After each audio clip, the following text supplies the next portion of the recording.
Sa sulat ni Apostol Pablo sa mga taga-Roma, kabanata po ay 8, ang talata po ay 18. Roma, kabanata 8, ang talata po ay 18. Romans 8, verse 18. Napatunayan kong ang pagtitiis sa panahon ito ay baliwala kung iaambing sa kaluwalhatiang mahayag sa atin. Tayo po ay sa taling manalangin. Aming Ama, kami po ay lubos na nagpapasalamat kapagkat muli pinagkalooban niyo po kami ng pagkakataon upang sama-sama namin pag-aralan ang iyong salita. Katulad ng inyong sinabi, hindi po iahayagan yung salita na hindi po nito isa sa katuparan ng inyong pong layunin.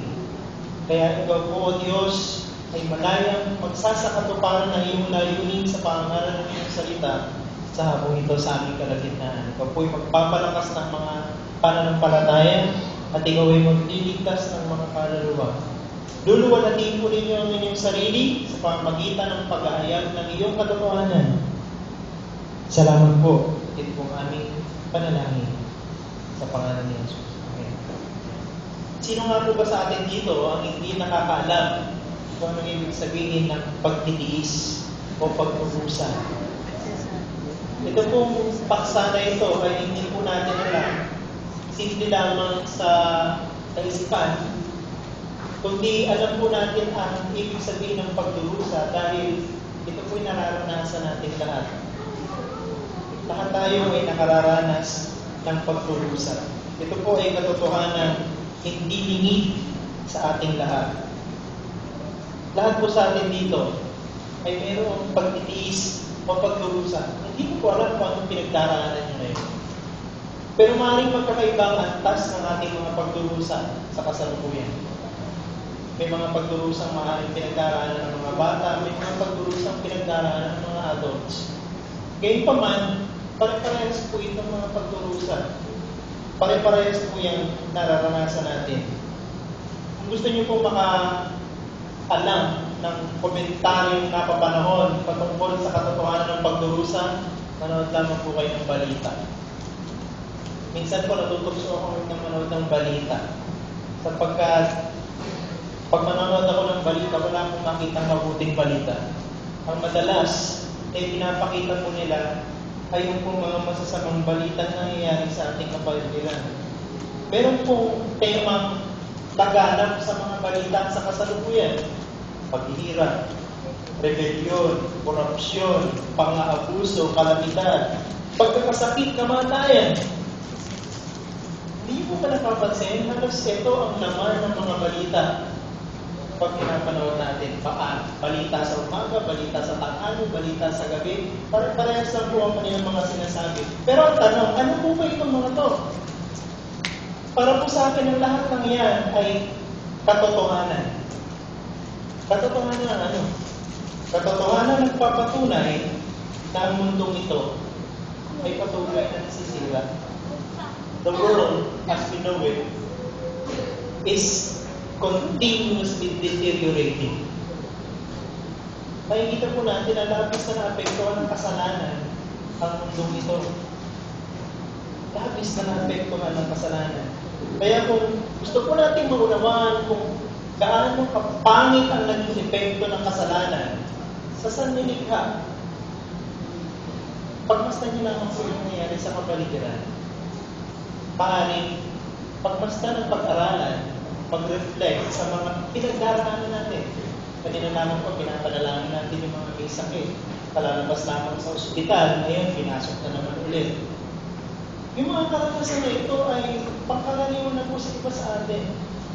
Yan po ay mga katotohanan ng pagdurusa at paghihirap, pagtitiis sa mundong ito. And the bad news is, it's getting worse every day. It's getting worse every day. Sabi ng ibang tao, ang paraan para masolusyonan ang pagdurusa at pagtitiis, good governance. Di ba? Narinig niyo po yun sa mga patalastas ngayon. Kailangan natin ng mga pinuno na nasa tuwid na daan. upang masamay sa ayos ang ating paghihirap. Labanan ang paghihirap at puksain ito. Arinig natin ginagamit itong mga pangkaraniwang dialogo upang mawala ng ating ng tao. Pero kung ito po'y totoo, matagal na po sanang umayos ang sitwasyon ng mundo. Hindi po. Pero ano po ang nakikita natin sa kapaligiran? Hindi ito umaayos. Lumalaga pa. So hindi politika ang solusyon para may saayos ang kahirapan at pagdurusa sa mundong ito. Lahat ng paraan gagawin ng tao para solusyonan ang karaniwang pagtitiis ay hindi sapat. Hindi nga po sapat para sa kakayahan ng tao upang iangat ang ating kasalukuyang kalagayan dun sa pamantayan o antas na sabihin nga natin katanggap-tanggap o satisfactory. Walang sino ng tao kayang gumawa ng paraan para iangat ang kalagayan ng tao dun sa katanggap-tanggap na antas. Pero alam niyo po, sa sitwasyon ito, sa katotohanan itong tayo ay nasa mundong puno ng pagtitiis at paghihirap at pagdurusa. Ang mga Kristiyano lamang po ang pwede magsabi ng katotohanan ng talatang ito. Ano po yung sinabi ng Apostol Pablo? Napatunayan kong ang pagtitiis o ang pagdurusa sa panahong ito ay baliwala kung iahambing sa kaluwalhatiang mahayag sa atin. Pero kung isa nagtanong kay C.S. Lewis, why do the righteous suffer? Yun yung tanong kay C.S. Lewis. Ano yung tanong na sagot ni C.S. Lewis? Why not? Sabi niya, why not? They are the only ones who can take it. Sabi ni C.S. Lewis. Tanging ang mga mananampalataya lamang ang pamumuhay sa mundong ito na kayang pagtiisan ang mga paghihirap at pagdurusa nito. Ang paghihirap at pagdurusa ay magpapatunay kung sino ang totoong Kristiyano at kung sino ang hindi. Ipapakita nito sa mundong ito kung sino ang anak ng Diyos at kung sino ang hindi. Dahil ang mga Kristiyano lamang po na pagbubuhay sa mundong ito ang kayang magtiis sa gitna ng pagdurusa sapagkat siya lamang ang mayroong maluwalhating pag-asa. Ulitin ko po yan. Tanging ang mga Kristiyano lamang po ang kayang mabuhay sa mundo na kayang pagtiisan ng lahat ng pagdurusa at paghihirap sapagkat siya lamang ang mayroong buhay at maluwalhating pag-asa. Ano nga ba ang dahilan kung bakit ang mga Kristiyano kaya nilang pagtiisan at kaya nilang pagdaanan ng mga ito at magtagumpay? Siguro bago po natin sagutin yung mga tanong ngayon, sagutin po muna natin sino nga ba ang Christian sa ayon sa salita ng Diyos. Ito pong Book of Romans, kung gusto niyo po manawalan ko anong ebanghelyo o anong gospel, basahin niyo yung Book of Romans. Sa akin pong personal na pag-aaral, the whole Book of Romans talks about the gospel. From chapter 1 to chapter 11, it talks about the gospel and at bakit kailangan ng tao ang ebanghelyo? Ito sa chapter 3, sapagkat ang tao ay makasalanan. Walang sino man ang pwedeng umabot sa kaluwalhatian ng Diyos. Ang tao ay rebelde. Sabi sa chapter 4, ang tanging paraan upang ang isang tao na makasalanan ay tanggapin ng Diyos at may pagkasundo sa Kanya, magkaroon siya ng katuwiran na hindi bunga ng kanyang sariling gawa, kundi katuwiran na ituturing na Kanya record.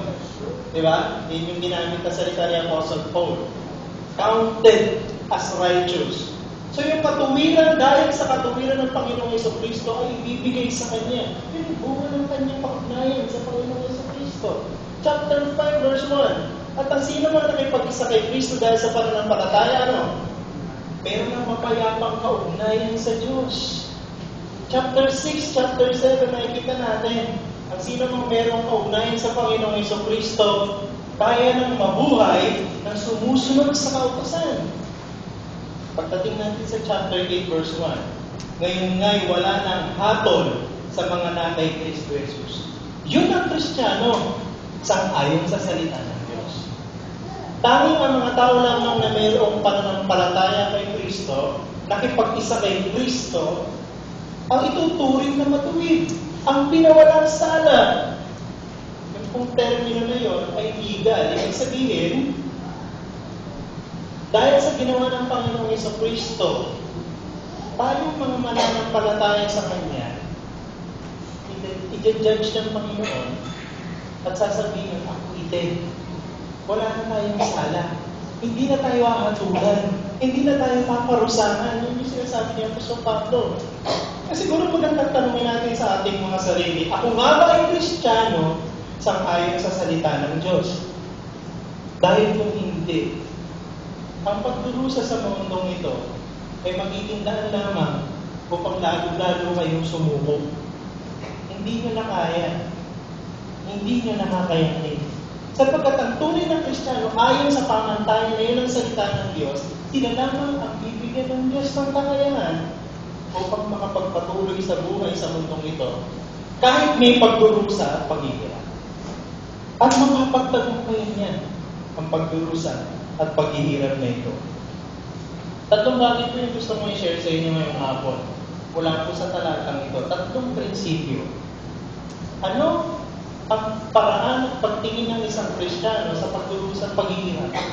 Ano yung kanyang attitude patungkol sa paghihirap at pagdurusa? At ano yung kaya niyang gawin kahit na may paghihirap at pagdurusa? Anong bagay po?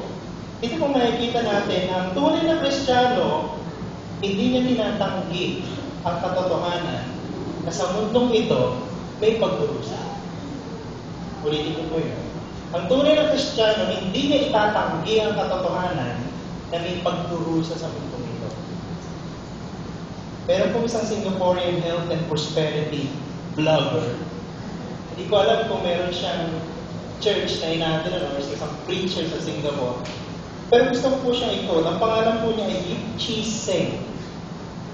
Ganito po yung sinabi niya, when Jesus died at the cross, He had not only taken all our sins, He took along the results of our sins, which includes sickness and poverty. What does God mean when He says Jesus bore our sickness? Obviously, we don't have to bear any sickness anymore. We are free from every sickness, from as minor as flu or fever to as serious as terminal disease. No sickness has the right to oppress us, sabi niya. So how do we explain why Christians get sick? Paano nga daw po na ipapaliwanag? Bakit ang Kristiyano nagkakasakit pa? Ganito yung sabi niya. The answer is our sickness is illegal. Ipinuslit. Parang gano'n. Ipinuslit yung sakit at pagdurusa. If you are sick right now, sabi niya, you need to be aware that this sickness has no right to oppress you. You have God-given right to drive it away. Aba, tataboy niyo lamang pala ang pagdurusa, ang sakit at hirap, lalayuan niya na kayo. Sana wala na po may sakit na Kristiyano ngayon kung hindi ito. Pero napakarami na po mga nagtuturo ng ganito. Itinatanggi nila ang katotohanan ng hirap at pagdurusa para sa isang Kristiyano. Pero ito po ba yung sinasabi ng salita ng Diyos? Ang totoo, ang sinasabi ng salita ng Diyos, 1 Peter chapter 4 verse 13, ang mga tunay na Kristiyano ay kapwa tagapagmana ng Panginoong Jesucristo, kasama rin naman ito ang pakikiisa sa kanyang mga paghihirap at pagdurusa. So hindi tinatanggi ng Biblia ang paghihirap at pagdurusa at pagtitiis. Ang sinasabi ng Biblia, ang mga Kristiyano, tinatanggap ang katotohanan yan. So we do not deny the reality of sufferings. We accept it. We realize it. We welcome it. Ito po yung pattern na binigay sa atin ng Panginoong Jesucristo. Kung papag-aralan niyo po ang buhay ng Panginoong Jesucristo, ang pattern na binigay sa atin ng Panginoong Jesucristo ay hindi po buhay na walang paghihirap at pagdurusa. kundi buhay na puro paghihirap at pagdurusa, pagkatapos ay kaluwalhatian. Hindi kaluwalhatian na walang pagdurusa, kundi pagdurusa, pagkatapos ay kaluwalhatian. Yun ang pattern na binigay ng Panginoong Jesucristo na dapat din naman natin ma-realize sa buhay natin ngayon. Halimbawa, bibigyan ko kayo ng ilustrasyon. Wala na po makikita ang best illustration, kundi si Apostle Paul mismo.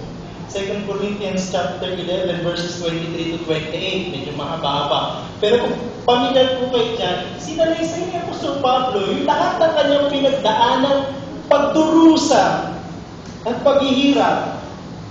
Sabi po niya, binato siya, nalagay siya sa panganib, halos mamatay siya, nagutom siya, lumutang-lutang siya sa dagat, ng ilang araw at ilang gabi. Lahat yung pinagdaanan niya, bakit? Dahil hindi siya nagpalagpas ng pagkakataon para ipangaral ang Ebanghelyo. Siguro para sa marami, yung mga pinagdaanan ni Apostle Paul, unfair. Hindi makatarungan. Ang tanging niya namang gusto ay mangaral ng Ebanghelyo. Bakit ang kapalit? Halos mamatay si Apostol Pablo. Pero siguro po isang bagay na po pwede natin matutunan sa ating bawang yun. Yan yung katotohanan. Ang Kristiyano hindi na mabubuhay sa mundong ito ayon sa pamantayan ng daigdig. Ang Kristiyano ay nabubuhay ayon sa pamantayan ng kaharian ng Diyos. Ang nais ng Diyos ay bigyan natin ng luwalhati ang Ama. Kahit na ang ibig sabihin niya ay magtiis tayo at magpusa. Tayo ang mga mananampalataya lamang ang pwedeng mag-expect ng katotohanan na may darating na pagdurusa. Pero, sa kabila ng mga katotohanan may darating na pagdurusa, tayo ang Kristiyano lang ang kayang magsaya, magdiwang sa gitna ng pagdurusa. Kaya na natin gawin yun. Pamilyar para sa atin ang pagdurusa. At ano ang ating reaction dito? Hindi tayo masaya. Kaya nga marami din nire-reject yung katotohanan. May sufferings, may pain, may death, may sickness. Ayaw nila yun. Ang reaction nila, hindi sila masaya. Pero tayo ang mga Kristiyano lamang, tayo tanggapin yung katotohanan may darating na pagdurusa. Sa kabila nun, kaya niya magdiwang. Kaya niya magdiwang sa gitna ng pagdurusa. A Christian accepts the fact that suffering is part of life. Though they come, sufferings come, they are not paralyzed because of that. Kung dumarating yung mga pagdurusa at paghihirap, hindi siya napaparalisa nito. Dito sa mundo, ang mga tao, ano ang kanilang pinagbabatayan ng kanilang seguridad? Kayamanan, kalusugan. Diba? Mabuting hanap buhay. Pag inalis niyo lahat yun, inalis niyo ang hanap buhay, inalis niyo ang kalusugan, inalis niyo ang mabuting hanap buhay, wala na silang paninindigan. Kaya kung hindi nakakapagtaka, para sa iba sa kanila, ang kindi ng kanilang sariling buhay. Dahil ang batayan ng kanilang pag-asa ay yung kanilang tinatamasa. Pag inalis mo yun, wala na silang batayan ng kanilang pag-asa. Pero hindi ang Kristiyano. Sabi niya po sa Pablo sa Filipos 4:4, rejoice in the Lord always. Napansin niyo po yung salitang always. Rejoice in the Lord always. Ano yung ibig sabihin nun? So hindi po tayo pipili ng sitwasyon na pwede na tayo magsaya. Kahit na ang sitwasyon na hindi kaaya-aya, kaya nating magsaya. Kaya nating magdiwang. Bakit? Sapagkat ang Diyos ay ating Ama. Kung ang Diyos ay ating Ama, sasamahan tayo ng Diyos along the way. Example, 2 Corinthians chapter 12, verse 8 and 9. Si Apostol Pablo, meron siyang tinig sa laman. Anong ginawa niya? He prayed for it 3 times. Yung pong 3 times doon, hindi po 3 beses lamang. Bawa, isa sa umaga, isa sa tanghali, isa sa gabi, hindi. Best translation na po, 3 seasons. Ibig sabihin, it took him a long time. He prayed for it continually. Na may mga debate pa rin kung ano yung sabihin ng thorn in the flesh. May nagsasabing physical ailment, may nagsasabing persecution, at marami pa. Pero ano pa man, ang interpretasyong tama, isa lang bagay yung sabihin, pagdurusa para kay Apostol Pablo, paghihirap para sa kanya, pagtitiis para sa kanya.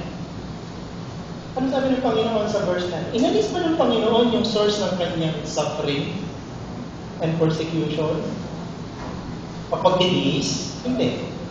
Ang sabi ng Panginoon, ang aking biyaya ay sapat. So, hindi tatanggalin ng Diyos, tandaan po natin ito, hindi tatanggalin ng Diyos ang pagdurusa. Hindi natin pwedeng asahan sa lahat ng pagkakataon yun. Hindi natin alam kung anong kalooban ng Diyos. Pero ang isang bagay ay totoo. Sa kabila ng anumang pinagdaraanan natin, sapat ang biyaya ng Diyos para mapagdaanan natin ito. Diba sabi sa 1 Corinthians 10, walang pagsubok na dinadanas ng tao na hindi pangkaraniwan. Ibig sabihin, pinagdaraanan ng lahat ng tao. Pero maganda yung last part. Diba? Ang sabi doon, ang Diyos mismo ang gagawa ng paraan para mapagtagumpayan natin ang mga to. So, ang Diyos ay Ama natin at siya rin mismo tutulong sa atin sa kanyang biyaya na mapagtagumpayan yung anumang pagsubok at pagdurusang meron tayo. Isipin niyo po ulit kung ano yung pagdurusa na meron kayo. Hindi ko po alam kung ano yung pagdurusang pinagdadaanan niyo. Parang physical, mental, emotional, financial, whatever. Pagdurusa, parang hindi alisin ng Panginoon ang pagdurusa at pagtitiis. Pero ang biyaya ng Diyos ay sapat. Ang biyaya ng Diyos ay sapat para mapagtagumpayan natin ang lahat ng yan. So, hindi po natin dapat tanggihan ng katotohanan. Kundi tanggapin natin ang katotohanan na may pagdurusa. At asahan din natin na tutulungan tayo ng Diyos na yung pagdurusa na yan, mapag-isa natin at mapagtagumpayan. Pangalawang bagay, mula rin po sa talata. So, ang Kristiyano, hindi niya tinatanggi ang katotohanan may pagdurusa at paghihirap. Pangalawa, ang isang Kristiyano, naunawaan niya na ang buhay sa mundo ito ay pansamantala. Kung ang buhay sa mundo ito ay pansamantala, ang pagdurusa ay pansamantala rin. Kung ang buhay sa mundo ay pansamantala, ang pagdurusa sa mundo ay pansamantala rin. Banggit na narinig niyo na po sa akin binanggit ko ito dati. Anong mga panahon ng Panginoong Jesucristo bago siya dumating, ang prevailing teaching sa mga Hudyo? Na may darating na Mesyas. At ang Mesyas na yon, pag dumating, matatapos ang panahong ito. Tatapusan na ng panahong ito. Nagbago yung pananaw na yun ng mga Hudyo nung dumating ang Panginoong Jesucristo. Siya ang Mesyas.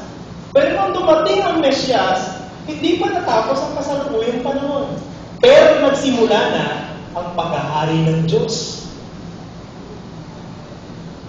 Yung pong katotohanan na yun, na hindi pa tapos ang panahon ito, pero nagpapatuloy ang paghahari ng Diyos, ay totoo sa ating lahat ng mga tunay ng Kristiyano. Hindi pa po tapos ang kasalukuyang panahon. At kasama po ng kasalukuyang panahon, pagtitiis at pagdurusa.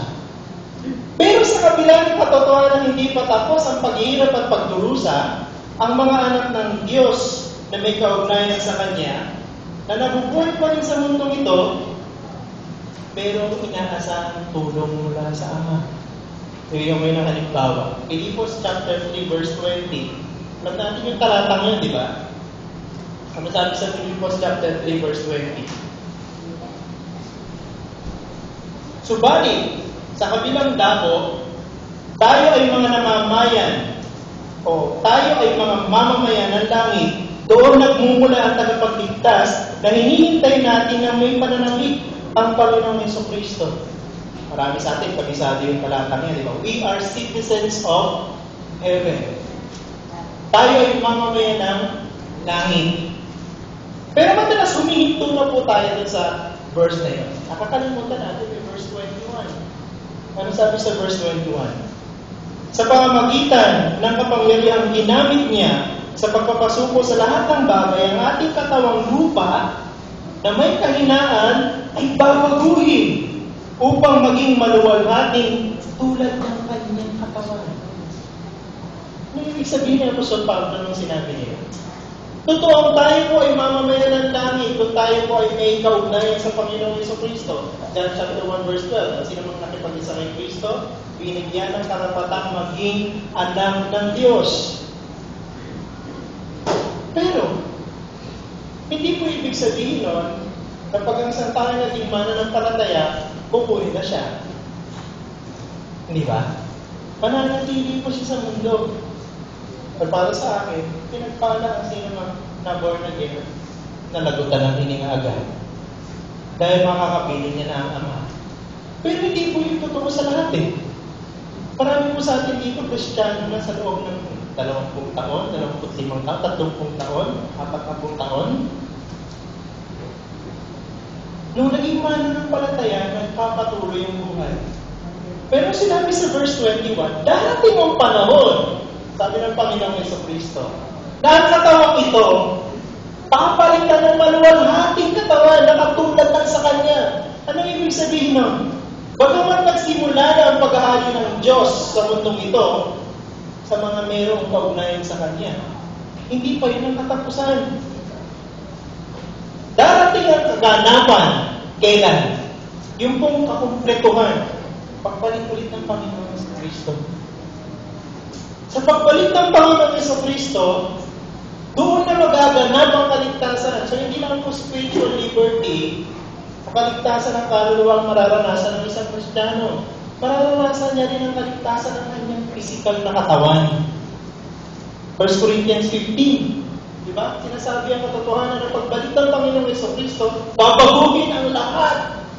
Lahat, yung po sinabing lahat doon, hindi lamang po yung mga Kristiyano at ang kanilang katawan. Kasama po doon yung buong mundo. Mamaya po papaliwanag ko po kung ano ibig sabihin nung sinabi ko, pati buong mundo. Pero ang point ko po ay ito. Paring sa mundong ito, dumaranas tayo ng pagdurusa at paghihirap. Pero dapat lagi nating tandaan na ang buhay sa mundong ito, pansamantala lang. Hindi ito ang permanente nating sitwasyon o kalagayan. Darating ang panahon, ilipas ang lahat ng pagdurusa at papalitan ng Diyos ng kaluwalhatian. Hebreo chapter 11 verse 13, sumulat ng Hebreo, pero hindi nyo kanya sinasabi. Tayo ay mga dumadaan lamang sa mundong ito. Diba? Ano ibig sabihin ng termino dumadaan lamang sa mundong ito? Hindi tayo taga rito. We are only exiles here. Ang tunay natin pagkamamamayan ay sa langit. Paggaganap yun, pagbalik ng Panginoong Jesucristo. Ano pa unahin ito sa paksa ng pagdurusa? Kung isang Kristiyano na unawaan niya na siya ay may kaugnayan sa Panginoong Jesucristo, ma-appreciate niya ang katotohanan na ngayon pa lamang sa mundong ito, pagmamayari niya na ang kaligtasan na pinangako ng Diyos. At dahil alam niya ang katotohanan, siya'y ligtas na. Ang lahat ng pagdurusa at paghihirap, mawawala ng saysay. They will fall. They will fade into insignificance. Hindi po permanente ang pagdurusa. Pero yung pangako ng Diyos na yaman at mana natin, yun ang permanente. Yun ang pangmatanggan na dadanasin natin lahat. Pagamat ang buhay sa mundong ito ay sadyang napakahirap. Hindi po ibig sabihin tapos na lahat dyan. Siguro yung katotohanan na ang kaharian ng Diyos ay nagsimula na at magaganap sa muling pagbalik ng Panginoong Jesucristo, siguro dapat motivation para sa atin yun, sa mga estudyante, mag-aral mabuti. Sa mga empleyado, Bigyan niyo yung best ninyo, maging employee of the year kayo. Diba? Sa mga wala namang hanap buhay, involved sa church, dapat bigyan natin yung best natin sa Panginoon. Bakit? Sapagkat ang lahat ng ginagawa natin sa mundong ito, matatapos. Pero ang kaluwalhatian at lubod ng Ama, pangwalang hanggan. So kung ano man yung ginagawa natin sa mundong ito na pansamantala, dapat bigyan na natin yung best. Dapat maging motivation para sa atin yun. Ito yung panahon na pansamantala lang. So kung pansamantala lang siya, dapat bigyan natin ang pinakamabuti. Ano sabi ng Panginoong Jesucristo sa kanyang salita? Doon sa 2 Corinthians chapter 5, verse 9 to 10. Ikalawang Corinto chapter 5, verse 9 to 10. Kaya naman, ang pinakananais natin ay maging kalugod-lugod sa Kanya. Maging nasa katawang lupa tayo, o maging nasa piling na niya. Verse 10. Sapagkat lahat tayo haharap sa hukuman ni Kristo at tatanggap ng nararapat ayon sa ating mga ginawa, mabuti o masama, nang tayo nabubuhay pa sa daigdig na ito. So, anong point niya, Apostle Paul? Ang point niya, Apostle Paul, habang tayo nandito sa mundong ito, pansamantala lamang, ano dapat yung pinakalayunin natin? Bigyan ng lugod ang Ama. Dito po tayo nabubuhay sa mundo. Pero ang binibigyan natin ng lugod ay ang Ama. Bakit? Sapagkat alam natin na darating ang panahon, haharap lahat tayo sa Ama. Sino ka man? Bata, matanda, haharap tayo sa Ama. At sabi ng salita ng Diyos, lahat tayo ay hantad sa paningin ng Ama. Sabi na lahat tayo may tatago sa Kanya. Kaya alam niyo po sa Pablo yung significance nun. Kung wala tayong pwedeng itago sa Ama, bigyan natin siya ng kaluwalhatian sa lahat ng ating ginagawa. Lalo na ang nandito pa tayo sa mundo ito, na pansamantala na. Kung bibigyan tayo ng Panginoon ng 80 years na mabuhay, what is 80 years compared to eternity?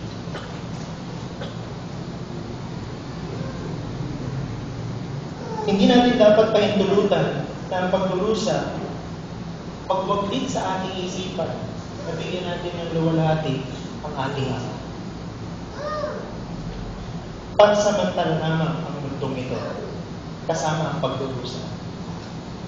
Pero doon sa pansamantalang mundo at pananatili natin dito, dapat bigyan natin ng lugod ang Ama.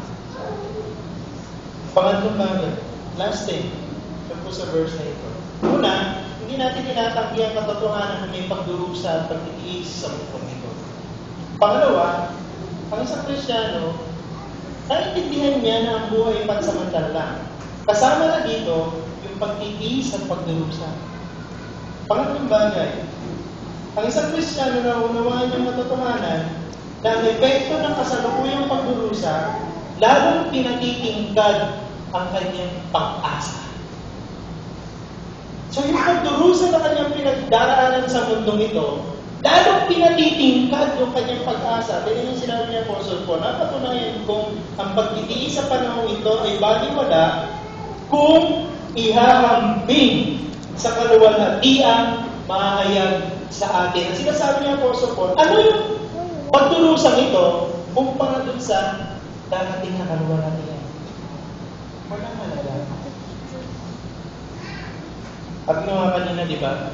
Yung mga tao sa mundong ito, ang pag-asa nila, ang buhay, pera, at kalusugan. Pag tinanggal mo lahat yan, wala na silang pag-asa. Pero ang sabi ng Diyos sa unang Pedro chapter 1 verse 3. Unang Pedro chapter 1 verse 3. Pasalamatan natin ang Diyos at Ama ng ating Panginoong Jesucristo dahil sa laki ng habag niya sa atin, tayo'y binigyan niya ng isang panibagong buhay sa pamamagitan ng muling pagkabuhay ni Jesucristo mula sa libingan, at ito ang nagbigay sa atin ng isang pag-asa. Sinabi niya po sa Pedro? Ano po sabi niya po sa Pedro dyan? Ito ang nagbigay sa atin ng isang buhay na pag-asa. So ang pag-asa po natin ay hindi katulad ng pag-asa ng mundong ito. Ang pag-asa natin ay buhay. At dahil ang pag-asa natin ay buhay, ang pag-asa na yun ay maluwalhati. Pag-asa na yun ay maluwalhati. Ang ating pag-asa ay buhay. So hindi po ito mababaliwala dahil sa sobrang hirap. Let me encourage you, mga kapatid. Kung ano man yung pinagdaraanan nyo ngayon, hindi sapat yan upang mawala ang ating pag-asa sa Diyos. Lagi po natin iisipin ang ating pag-asa ay hindi katulad ng pag-asa ng isang tao sa mundo. Pag-asa nila ay simpleng pag-asa lamang. Pag inalis mo, wala na. Pero ang ating pag-asa ay buhay. Ang ating pag-asa ay galing sa Diyos mismo. Ito po yung sinabi niya po sa Pablo bilang illustration. 2 Corinthians chapter 4 verse 17. Ito pala yung ibig sabihin niya po sa Pablo na sinabi niya yun. 2 Corinthians chapter 4 verse 17. Encounter niyo na po yung verse na yan. Ano po sabi niya po sa Pablo dito? 2 Corinthians 4:17. Ang bahagya at panandaliang kapighatiang dinaranas namin ngayon ay magbubunga ng kagalakang walang hanggan at walang katulad. Nakita niyo yung verse na yan? Ang bahagya at panandaliang, napansin niyo yung words na ginamit niya Apostol Pablo. Ang bahagya. Apostol Pablo, naiintindihan niyo po ba yung ibig sabihin na aming tatay ay nasa ospital 5 times a week? Tayo nagdadialysis siya. Yun po ba yung masasabi natin bahagya? Nanay ko, bilang ngayong araw, marami ka siyang bawian ng buhay dahil sa cancer. Yun po ba yung masasabi yung bahagya? Pero yung sabi niya po sa Pablo, ang bahagya at panandaliang kapighatiang dinaranas namin ngayon ay magbubunga ng kagalakang walang hanggan at walang katulad. Yun yung ibig sabihin ni Apostol Pedro, buhay na pag-asa. Walang katulad. Walang kasing luwalhati. Kung isang tao binigyan ng Diyos ng 100 taon para mabuhay, pero 50 of those 100 years, nakaratay siya sa banig ng karamdaman hanggang sa siya mamatay.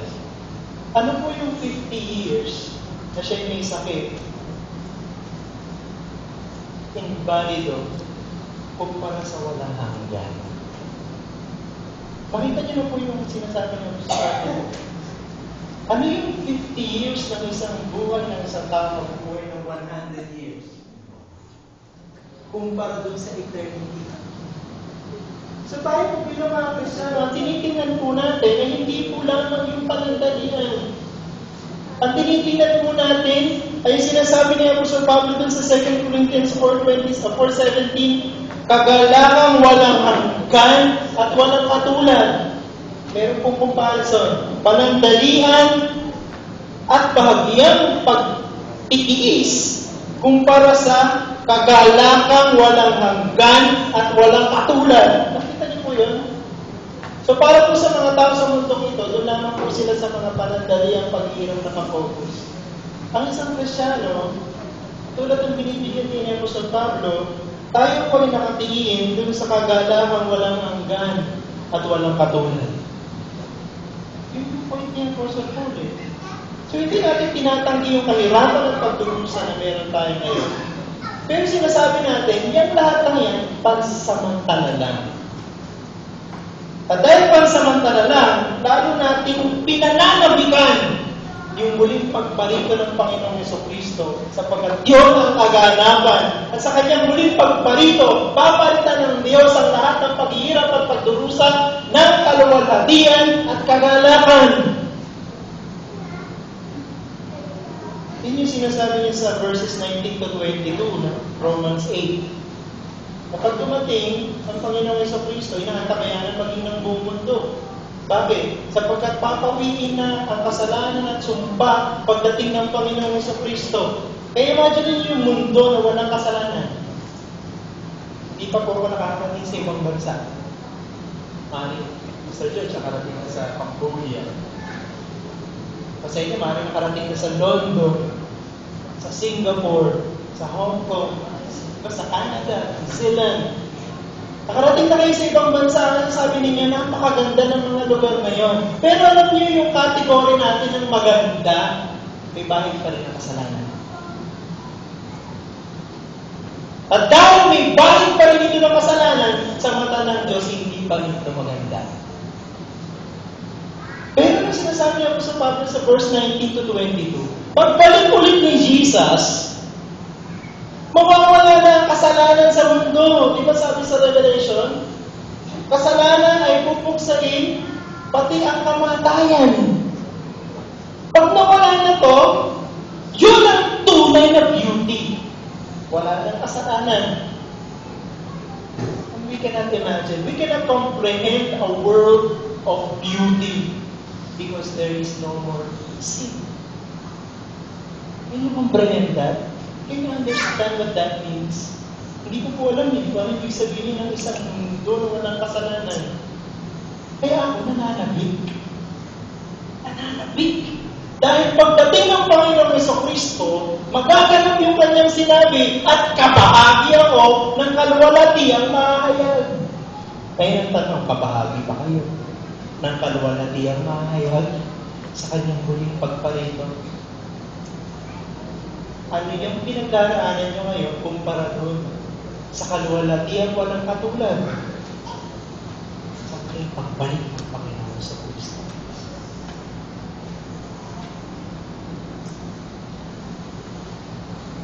Ito yung ating buhay na pag-asa. Kaya kung ibang kapatid nanluluno ngayon, nanlulupay-bay, kaya sinasabi niyo sa inyong sarili, wala nang katapusan ng pagdurusa. Tatay, dinigil na yung kanyang paggagamot. Dahil napakamahal. Sa isang araw, gagasto siya ng mahigit 200. Compute that for a week. How much? It's pretty expensive. Hindi ko parang anong pinagdaraman ng sa inyo? Si ate na nakaupo sa bench. Hindi po siya katulad natin mga normal na nakakalakan. Pero alam niyo po, lahat ng pinagdaraanan natin yung pansamantala lang. Sapagkat darating ang panahon na ang Panginoon Kristo papawiin ng lahat. Wala nang kasalanan, wala nang pagdurusa, wala nang paghihirap, wala nang sakit, wala nang... Napakaganda ng daigdig na ipapamana sa atin ng Diyos. Bagong langit at bagong lupa. Kaya kung nandulupay ka, humingi ka ng tawad sa Diyos, kapatid. Sabihin mo sa Diyos, patawarin mo ako, Diyos, sapagkat ako'y hindi naminingin sa pag-asang sinasabi ng iyong salita. Manalangin tayo na ginagamit natin ang kanyang salita. Itong sinabi niyo, O Diyos, ako'y may buhay ng pag-asa. Kaya kung ano man yung pagdaraanan ko, kakayanin ko sa tulong at biyaya.